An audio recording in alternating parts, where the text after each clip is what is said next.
earth in the form of a man, Jesus Christ, a man who preached a message of truth and justice for the oppressed and the marginalized, and who stated that the power of God was more powerful than any army. For this he was crucified and suffered. At this Easter time, the Tamil civilians of Sri Lanka are suffering.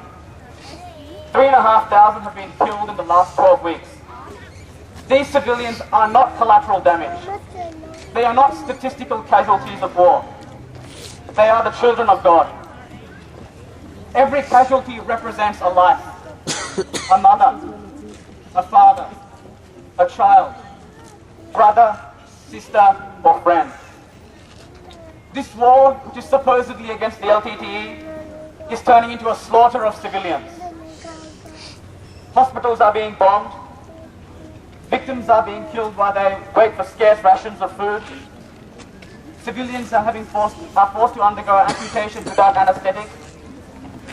Civilians who flee are being put into forced camps where their liberty is removed. Newborn children are being killed without even a chance at life. On Easter Sunday, a 20-year-old baby died as a result of Sri Lankan army shelling. And the world doesn't seem to know or care. This is beyond politics. It is beyond race. It is beyond national boundaries. This is a human tragedy that commands everyone who knows to act. And that is why we are here. To speak out into the silence. To be the witnesses to a war without witnesses. All it takes for evil to triumph is for good men to do nothing. But we will not be silenced. We will speak out for the truth. And we are not here protesting like madmen without a reason. We are not motivated by an irrational rage. As Australians, as people who love our country, Australia, and the democratic values on which it is founded, we plead with our government and Kevin Rudd to respond in a just and humanitarian way to the crisis. We want an immediate ceasefire so that civilian casualties will stop instantly. And we want a real ceasefire, one that will lead to a political solution. Giving a 2-day ceasefire so that people can celebrate Tamil New Year is hypocritical and insincere. What are they going to do then? Start bombing civilians after they have celebrated New Year? And can we trust the Sri Lankan government that has systematically discriminated against the Tamils ever since Sri Lanka received independence in 1948?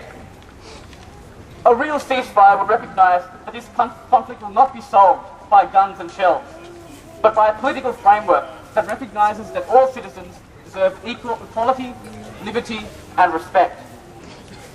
And we plead for Australia and the developed world to intervene to ensure this happens. It is the inaction of the world that is allowing these killings to continue. If the world wanted the killings to stop, it could happen. Barack Obama promised at his election that he would engage and reach out to the forgotten corners of the world. The Tamils of Sri Lanka are that forgotten corner of the world. Let their voices and aspirations be heard.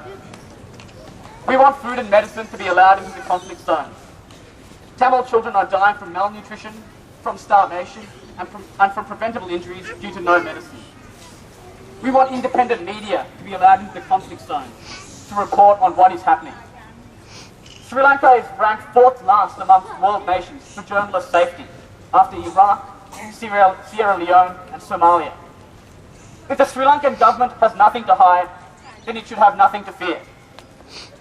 When the massacres happened in Srebrenica, Bosnia and in Rwanda, the world did nothing.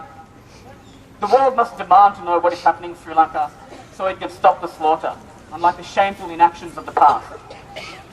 If the world takes action in Sri Lanka, it can redeem itself from its inaction in the past. The world is at a crossroads this Easter. The world can choose to ignore the cry of the Tamils and let the forces of violence and hatred endure. Or it can hear their cries and ensure a future of peace and dignity. That is the real challenge of Easter.